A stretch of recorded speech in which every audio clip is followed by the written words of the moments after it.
The lesson The Homecoming by Rabindranath Tagore, page 40, paragraph When they reached Calcutta.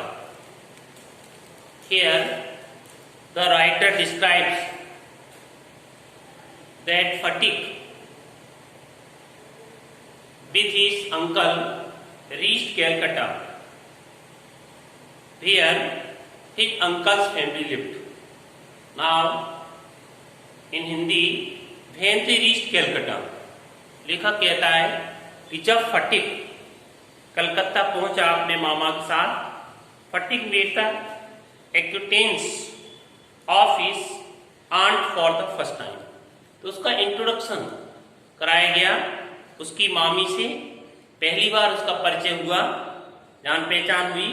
C was by no means pleased with this unnecessary addition.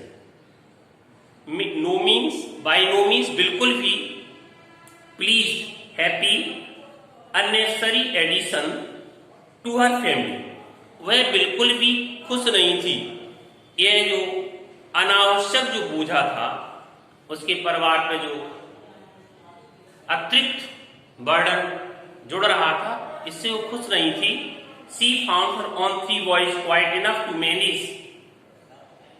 उसने अपने 3 already उसके family में जो बच्चे थे वह बड़ा ही क्वाइट इनफ टू मैनेज, उन्हीं का प्रबंध करना उसने अपने आप को बड़ा मुश्किल पाया था। विदाउट टेकिंग एनी पनिश, मतलब और वह अतिरिक्त अब इसमें किसी कैंडिडेट को शामिल नहीं करना चाहती थी। And to bring a bliss lad of 14 into their midst was terribly upsetting. And to bring it means गांव से किसी एक लड़के को लाना, 14 साल के लड़के को लाना, into their midst was terribly upsetting. उनके मध्य में गांव से 14 साल के बच्चे को लाना ये पूरी तरह से टेरिबली, बहुत अपसेटिंग, अप्रिय था। Bishambhar should really have thought, should have, जब भी शुड के साथ हैव लग जाए हिंदी चाहिए था, तो दिसंबर को should really have thought twice, कम से कम 2 बार पहले ही सोच लेना चाहिए था। Before committing such an indiscretion. Indiscretion यह अविवेकपूर्ण कार्य, इट मीन्स मूर्खता। यह अविवेकपूर्ण कार्य करने, इस तरह के अविवेकपूर्ण कार्य कंटिन्यूस करने से पहले 2 बार तो सोच लेना चाहिए था कि उसे अपने भांजे जिसका नाम फटिक है उसको लाना चाहिए कलकत्ता, अपनी फैमिली में रखना चाहिए या नहीं, अपनी पत्नी से पहले पूछ लेना चाहिए था। Now on the board the hint in this world dot dot his very existence. That is very most important paragraph for explanation. In this world of human affair, इस जो ह्यूमन अफेयर है, जो मानवीय संबंध है, मानवीय झमेले हैं, इसके एक संसार में there is no birth nuisance, bad birth bust. Nuisance means बाधा, आफत। Then a boy at the age of 14, 14 वर्षीय लड़के की अपेक्षा कोई भी इससे बड़ी बाधा नहीं हो सकती। It means the age of 14। At the age of 14, the boy is not considered useful. Understand? And he faces many difficulties. He does not know how to behave to others. इसलिए for the 14,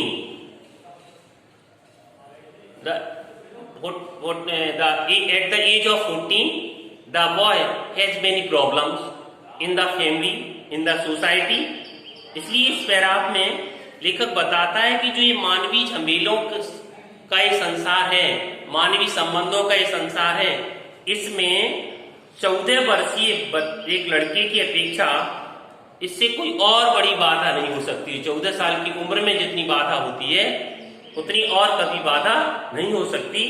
he is neither ornamental, कहता है ornamental, कि जो 14 वर्षीय बालक होता है वो मतलब बहुत शोभनीय नहीं होता, आकर्षक नहीं होता, नॉट यूजफुल, ना ही उपयोगी होता है। It is impossible to shower affection on him, और ये भी असंभव है to shower affection on him, affection प्यार का दिखाना। एक 14 साल का जो किशोर है, टीनेज बॉय है, उसको प्यार दिखाना भी असंभव है। As on a little boy, जैसा कि छोटे छोटे बच्चे को 7-8 साल, 2 साल, 5 साल के बच्चे को जैसा प्यार दिखाया जाता है, 14 वर्षीय बच्चे को वैसा प्यार दिखाना असंभव है। And he is always getting in the way, कहता है ही इज ऑलवेज गेटिंग, और हमेशा वह बाधक बनता रहता है, रास्ते में आता रहता है। If he talks with a childish, कहता है ये सब बातें उसको परेशान करती रहती, बहुत सारी बातें हैं।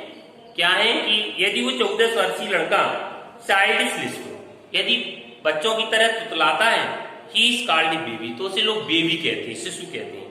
And if he answers in a grown up way, यदि वह वयस्क की तरह जवाब देता है, ही इज कॉल्ड इम्पर्टिनेंट, तो उसे लोग बदतमीज कहते हैं, गमार कहते हैं। इनफैक्ट वास्तव में any talk at all from him is resented, कहता है इस प्रकार कोई बात जो भी वह कहता है वो रिसेंटेड, वो बुरा मानने वाली हो जाती है, वो पसंद नहीं की जाती है, उसका विरोध होता है। इसलिए a boy of 14 faces many difficulty, there are many problems before him, कहता है then he is at the unactive growing age, कहता है और एक ऐसी उसकी बढ़ती हुई उम्र में एक बदसूरत, एक आकर्षण रहित एक बढ़ती हुई उम्र में वो होता है। ही grows out of his clothes, और उसकी जो उम्र बढ़ती है तो उसकी फीचर्स, उसकी बॉडी का डेवलपमेंट होता है, उसकी हाइट बढ़ती है, तो जब वो ग्रोज आउट होता है तो उसके जो कपड़े हैं विद इंडिसेंट हेयर, इंडिसेंट कपड़े तो बढ़ते नहीं है, इसलिए जो कपड़ों की अपेक्षा बहुत तेजी से बढ़ता है। हिज बॉयज, कपड़े नहीं बढ़ते, कपड़े तो जिससे जैसे हैं वैसे ही हैं, लेकिन हर साल उसके कपड़े, उसकी हाइट बढ़ती है, उसका शारीरिक ढांचा बढ़ता है ना, तो फिजिकल फीचर्स उसके डेवलप होते हैं। तो देखा कहता है उस उम्र में वह बड़ी तेजी से बढ़ता है। हिज बॉयज ग्रोज हॉर्स, और उसकी जो आवाज है वो भी चेंज होती है, हॉर्स कर्कश हो जाती है। एंड ब्रीक्स, अटक अटक के बोलता है। क्वेकर्स, कांपती हुई आवाज, कांपती हुई स्वर में बोलता है। His face grows suddenly angular, और एक किशोर 14 साल का जो उम्र का बालक है, वो टीनेज बॉय है, वो किशोर है, वो किशोर जो है उसका चेहरा भी सडनली एंगुलर, कड़क हो जाता है, कोणीय हो जाता है। एंड अनसाइटली, और एक तरह से भद्दा हो जाता है। It is easy to excuse the shortcoming, और 14 वर्षीय बालक को एक लेखक कहता है कि आसान नहीं है कि to excuse the shortcomings of early childhood, कि उसकी जो बचपन की जो कमियां हैं, गलतियां हैं, उन्हें माफ करना भी आसान नहीं होता। But it is hard to tolerate even unavoidable left in a boy of 14, कहता है 14 वर्ष का जो लड़का है उसकी कमियां माफ करना ये भी आसान नहीं है, लेकिन ये भी कठिन है कि उसको सहन करना। उसकी 14 वर्षीय बालक की जो गलतियां हैं, जिनको सहन मतलब कहने का अनिवार्य जो गलतियां करता ही है वो 14 वर्षीय लड़का, उसके अंदर कॉमन सेंस नहीं होता व्हाट इज राइट और रॉन्ग, तो वो गलती करता है। उन 14 वर्षीय बालक को अनिवार्य जो गलतियां हैं उनको सहन करना भी बड़ा कठिन होता है। The lad himself becomes painfully, और वो 14 वर्षीय लड़का द बॉय ऑफ 14 जो है वो बिकम पेनफुली सेल्फ कॉन्शियस, और वो बड़े दर्द से एक संकोची स्वभाव का, इट मीन्स आत्म सचेत करने वाला हो जाता है। When he talks with elderly people, जब वह बड़ों से बात करता है, he is either unduly forward, तो कहता है कि वो अंडली का मतलब होता है एक तरह से अनावश्यक रूप से वह ज्यादा बोलने लगता है, और इल्सो अंडली साई, या फिर वह अधिक अनावश्यक रूप से शर्मिंदगी महसूस करने लगता है। That he appear ashamed of his very existence, और वह कभी कभी क्या होता है, लेखक कहता है appear ashamed of his very existence, जो उसकी उम्र है, जो उसका अस्तित्व है, वह अपने होने पर भी कि हम 14 वर्ष के हो गए, इस अपने अस्तित्व पर भी उसे कभी शर्मिंदगी होने लगती है। इतना वो समाज में, इतना वो फैमिली में मतलब रिस्पेक्ट नहीं पाता जितना वह योग्य है, जितना उसे पाना चाहिए, अपने आप में वह हीनता महसूस करने लगता है, शर्मिंदगी महसूस करने लगता है। Yet it is at this very age, लेखक बताता है कि यह इस प्रकार की उम्र होती है, 14 वर्षीय किशोरावस्था, when in his heart of hearts a young, कि हर युवा के दिल में, हर युवक के दिल में गहराई से क्या होता है, उसके दिल में लेड मोस्ट क्रेप्ट का मतलब होता है लालायित होता है, for recognition and love, recognition and love, वह अपनी पहचान बनाने के लिए, वह प्यार पाने के लिए लालायित होता है। यहां से देखेंगे आप लोग कि in this world of human affairs, understand, और is very existent in this para. पहले फर्स्ट रेफरेंस आप लोग कॉपी में लिखेंगे। These lines have been taken from the lesson The Homecoming, written by R.N. Tagore. Context लिखेंगे। When Phatik reached Calcutta and he was introduced to his aunt, he was unwelcome, and his aunt thought that he would be an unnecessary burden for her family. Here the writer describes the feelings of a boy of 14, understand, which he faces. Now, explanation. In this passage, the writer says that in this world, it is very difficult to survive for a 14, for the boy of 14. Here this is very critical age. At this age, the boy is considered useless, and he does not look so attractive. At this age, the boy wants love and recognition, but it is very difficult to show the love for the boy of 14. Writer says that a man who shows love and affection for the boy of 14, the boy becomes a slave for him. But in this world, it is very difficult for the boy how to behave. When he behaves like a little boy, when he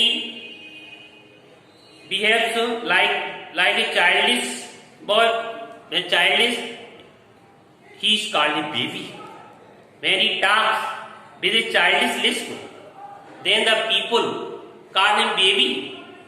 And if he answers like the grown-up people, he is called an impertinent. So, for a boy of 14, it is very difficult how to behave. Whenever he talks, generally people say that it is resented, and they oppose. At the age of 14, the boy grows very rapidly. His height grows in the comparison of the clothes. Now, his voice grows hoarse and his face changes. It becomes angular and unsightly. So, it is very easy to excuse the faults of a little boy, but it is not easy to excuse the faults of a boy of 14.